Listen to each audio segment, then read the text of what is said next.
एक व्यक्ति किराने के दुकान में जाता है।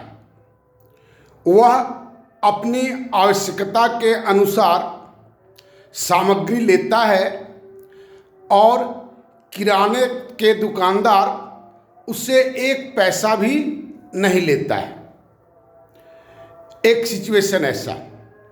दूसरा, वह सब्जी के बाजार में जाता है या सब्जी मंडी में जाता है। वहाँ भी अपनी आवश्यकता के अनुसार वह सब्जी खरीदता है और सब्जी वाला भी उससे पैसा नहीं लेता है। स्कूल में जाता है। स्कूल में उसके बच्चे को लिए फी का डिमांड नहीं होता है, बच्चा भी फ्री में पढ़ता है। वह चिकित्सालय जाता है, वहाँ भी फी के लिए कोई डिमांड नहीं है, दवाई वहाँ फ्री उपलब्ध है। कहने का मतलब, ये सब इंस्टेंस देने का मतलब है कि अपनी जीवन की आवश्यक सामग्रियों के लिए उसको कहीं कोई मूल्य चुकाना नहीं पड़ता है। आप ऐसा सिचुएशन आप कहेंगे कि ये तो कपोल कल्पना है, ये हो नहीं सकता है।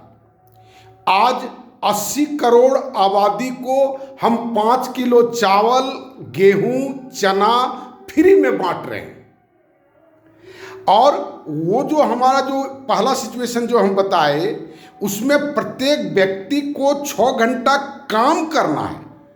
टीचर फ्री में पढ़ाता है, क्यों ना? उसको सब्जी मिल जाती है फ्री, उसको दूध मिल जाता है फ्री, उसको बच्चे की शिक्षा हो जाती है फ्री, उसको राशन मिल जाता है फ्री, रहने का घर उसको बनाना नहीं पड़ता है।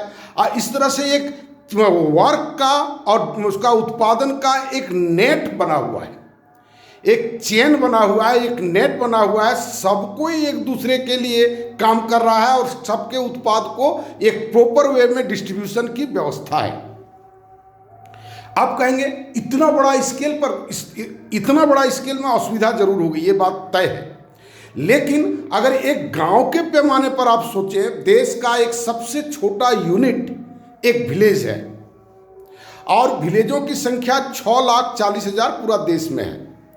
अगर एक विलेज को हम एक्सपेरिमेंट के तौर पर इसको करके अगर देखें तो फिर वह 6,40,000 पर पहुंच सकता है और वह फिर पूरे देश के लिए बात हो सकती है। आप देखेंगे इन सब जगहों में कहाँ पर अनएम्प्लॉयमेंट है, कहाँ पर भ्रष्टाचार है, कहाँ पर एडल्ट्रेशन है, कहाँ पर हम फूड चेन में पॉइजन को रोकने में समर्थ हो पाएंगे या नहीं हो पाएंगे।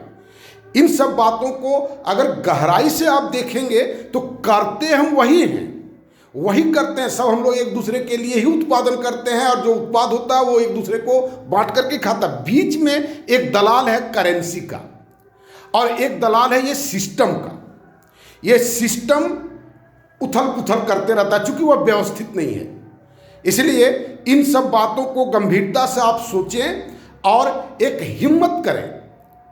जिसमें सती प्रथा का उन्मूलन हो रहा था, उसमें भी लोग सोच रहे थे कि सब नर्क में चला जाएगा, ये हमारे धर्म के खिलाफ है, ये उसके धर्म के खिलाफ है।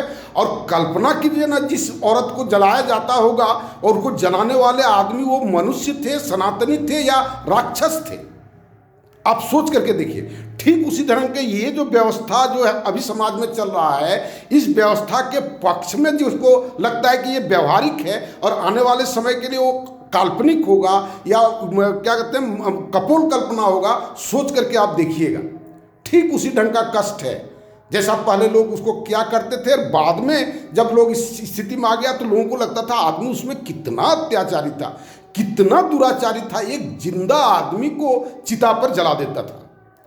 तो इस तरह से बहुत सारा प्रकरण है। आज के संदर्भ में अगर हमारा परिवेश, हमारा सोशल सिस्टम अगर डेवलप हो जाता है तो वो भी आने वाला पीढ़ी, हमारे पीढ़ी पर सोचेगा जो क्या आदमी ये सोच नहीं पाता था।